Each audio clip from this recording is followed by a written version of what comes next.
hari kemudian, Roy beserta Junet dan Boim tiduran di kursi bandara. Mereka kelelahan karena di samping perjalanan mereka dari sini memakan waktu sampai 5 sampai 6 jam.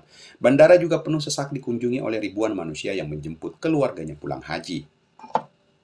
Memang begini budaya masyarakat Indonesia, pengantin hajinya hanya satu atau dua, tetapi yang menjemput dan mengantarnya ke bandara puluhan orang. Otomatis bandara sesak dengan kerumunan orang yang menjemput. Junet bahkan sudah tidak peduli dengan suasana sekitar yang sangat ramai itu. Ia terlihat kelelahan. Begitu pula dengan Roy. Boim bangkit dari tidurnya dan melihat Ujang datang menghampiri. Nanti Pak Kiai datangnya di gerbang kedatangan Tat yang di sana 2 blok dari tempat ini.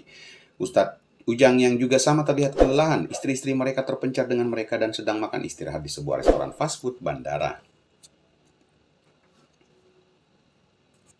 Pak Kiai dikabarkan akan datang sekitar 1 jam lagi. Namun nampaknya Boim memilih tiduran kembali. Santai dulu Ustadz di sini. Bawakan minuman ke sini Ustadz Ujang, Ustadz Ipa sama Ustadz Ani. Ya juga istri saya ada di fast food itu. Ujar Ustadz Boim.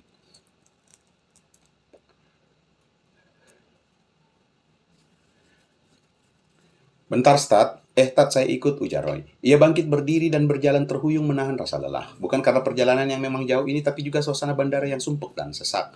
Kemana keluarga Ustadz Pian? Tanya Roy yang penasaran dengan mereka. Sampai sekarang belum terlihat.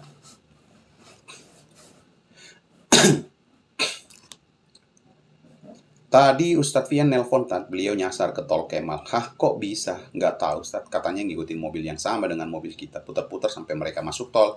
Roy mengusap wajahnya, ia berharap Ustadz Aini dan Ustadz Fian menemukan jalan sampai ke tempat parkir bandara yang sudah diinfokan.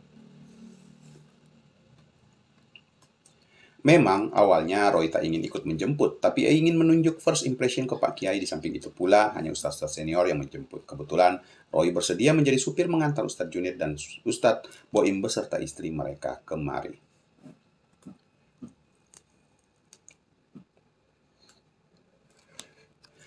Abis sih, sok tahu. Kita jadi nggak nyampe-nyampe kan, ujar Aini yang kesal kepada sang suami. Sabar Umi, tadi perasaan kita nggak salah belok. Abi kira yang di depan itu mobil Roy.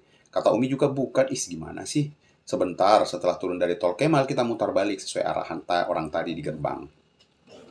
Kita jadi kayak sidul, mutarin bandara aja nyasar. Sempat-sempatnya Vian tertawa mendengar omongan sang istri di saat panik seperti ini. Mobil mereka memang dikosongkan, sengaja karena dikhususkan untuk membawa Kiai Basri beserta Ustazah Laila pulang ke pesantren.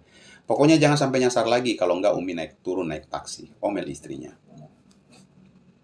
Namun yang akan datang pasti datang. Mereka turun di gerbang tol Kemal dan berputar balik sampai arah bandara dan tiba di tempat parkir yang sudah ditentukan. Suasana bandara amat sibuk malam itu. Sebetulnya ini bukan lagi malam, ini menjelang subuh. Pukul 03 pagi di Indonesia. Pak Kiai diperkirakan turun sekitar pukul 4. Mungkin bila mengurus birokrasi dan yang lainnya bisa selesai pukul 6 pagi.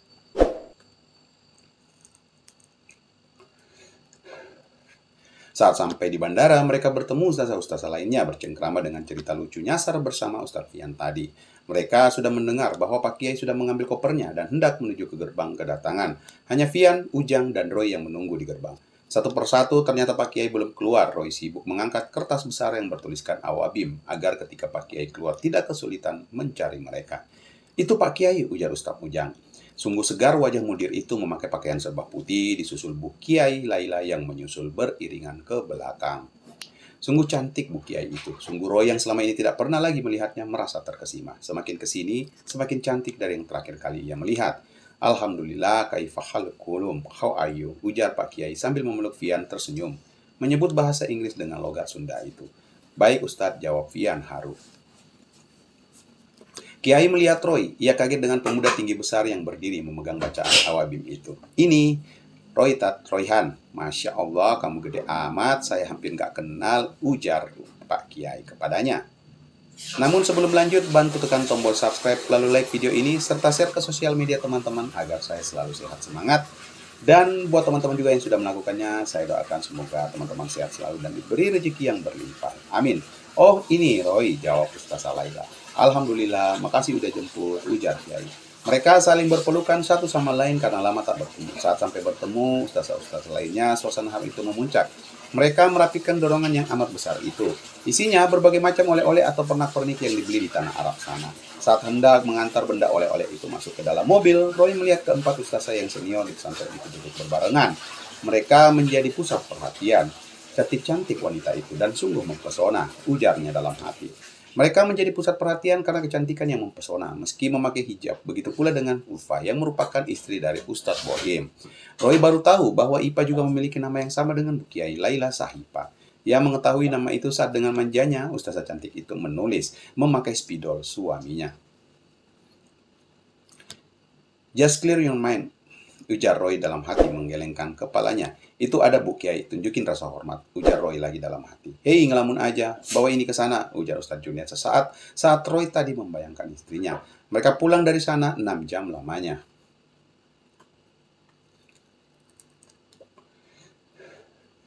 Suasana pesantren sangat riuh tak terkira. Mereka sudah berkumpul di surau, menunggu sang kiai datang. Para santri yang berkumpul itu merasa bahagia dengan kedatangan mudir mereka. Begitu pula dengan ustaz dan ustazah lainnya.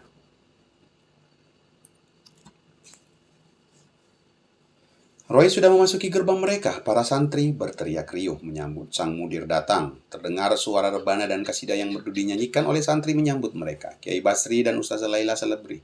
Tri pengantin, bahkan Laila terlihat sangat cantik dengan lip-tip merahnya. Mereka berjalan menghampiri para santrinya dan duduk di depan masjid.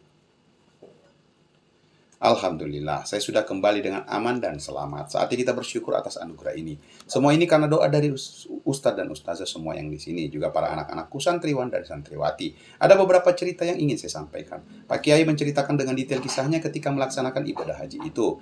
Ia menceritakan tentang kejadian-kejadian yang menginspirasinya, ia keluarkan inspirasi tersebut.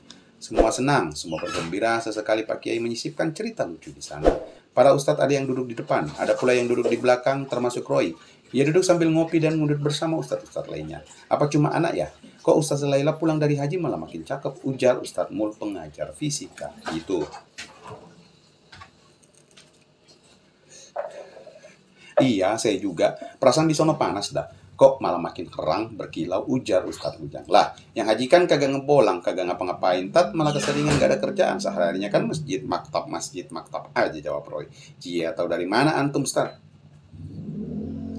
Didi aneh tat yang cerita, makanya pulang dari sono bukan tambah kurus, tambah itu malah tambah gemuk kayak ayam divaksin, jawab Roy. Hahaha, iya benar sih, emang aneh juga cerita begitu. Satu persatu para santri bersalaman dengan kiainya. Mereka mengakhiri acara itu dengan sukacita.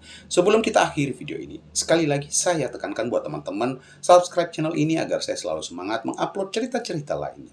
Yang sudah melakukannya, saya doakan semoga teman-teman sehat selalu dan diberi rezeki yang berlimpah. Amin.